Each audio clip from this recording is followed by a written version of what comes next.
Hello everybody, I'm going to talk about my TED Talk video that is about why we should end animal agriculture. It's from J.C. Reese from the University of Mississippi.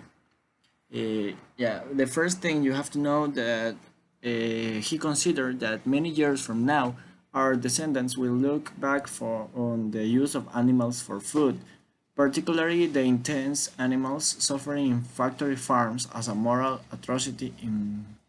In fact, a wide range of public figures have now showed similar predictions, including science education the science education Bill Nye, businessman magnate Richard Branson, Indian politician Maneka Gandhi, and the author Steven Pinker. It might seem surprising that the plight of these creatures is around 93% of farmed animals are chickens and fish. Is so compelling an issue given the fact that humans are still plagued by disease, oppression, war, inequality, and other pressing social issues. Many people would assert that human issues are categorically more important than animal issues. Uh, yeah, but and that is an anathema to compare animal and human exploitation. First, you have to know there are over 100 billion farmed animals alive at this moment, more than 10 times the number of humans. Second, over 90%, over 99% in the USA of these animals live on industrial, large-scale factory farms enduring atrocious cruelty such as intense confinement in tiny cage, brutal mutilation and slaughter methods, and rampant health issues from artificial breeding. Third, today we have scientific consensus that these are scientific beings. They can feel happiness and suffering incredibly. Around 87% of USA adults agree with the statement that says farmed animals have roughly the same ability to feel pain and discomfort as humans. If we put these facts together, then we see animals farming are more than a abstract system of machinery and livestock. Animal farming is the moral catastrophe of one sentient being with a harebrained life history, uh, plus another sentient being, plus another, etc., etc. More than 100 billion times. Historian Yuval Noah Harari, the author of the books Sapiens and Homo Deus, even suggested that animal farming is one of the worst crimes in history.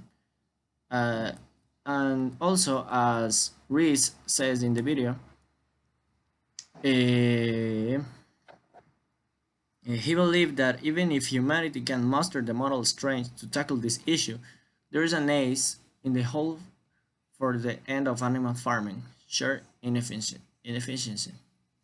Farmed animals consume calories and nutrients from plants, and they use the energy to do a lot more than produce meat, dairy, and eggs in some cases. They have all the normal body functions like breathing, movement, and growing byproducts like hooves, organs, and hair. These processes mean that farming animals have a caloric conversion ratio of 10 of 1 or more.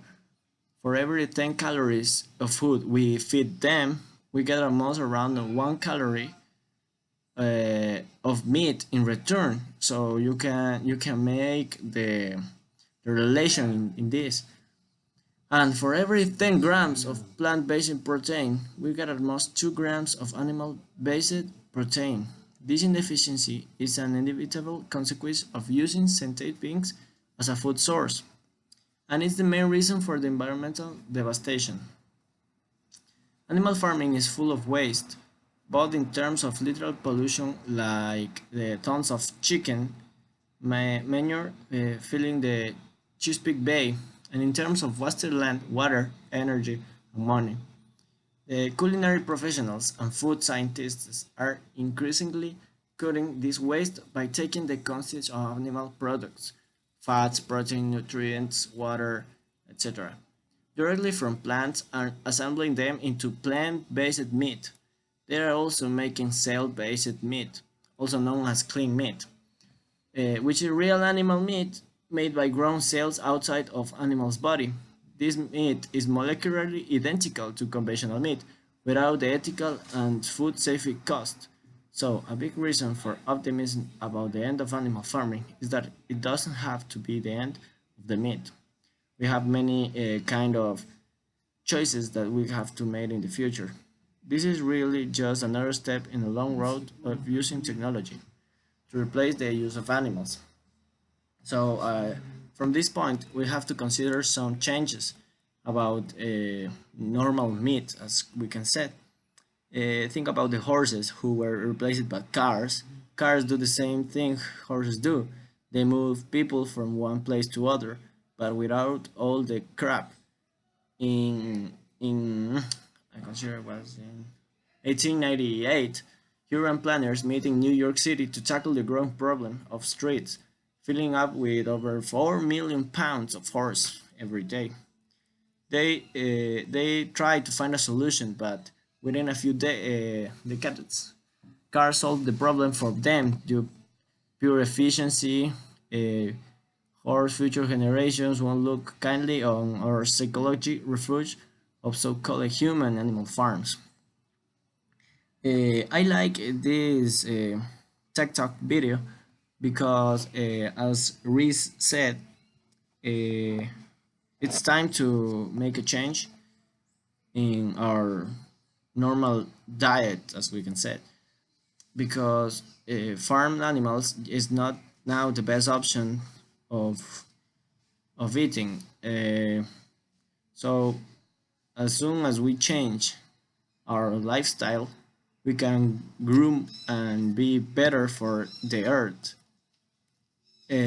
So today we look back at slavery and see even the least cruel slaveholders as fundamentally evil for holding any human in bondage. We don't make a distinction between factory slavery and human slavery or cruel genocide and painless genocide. We rarely so condemn the entire institution. So I invite you to be more conscious about this.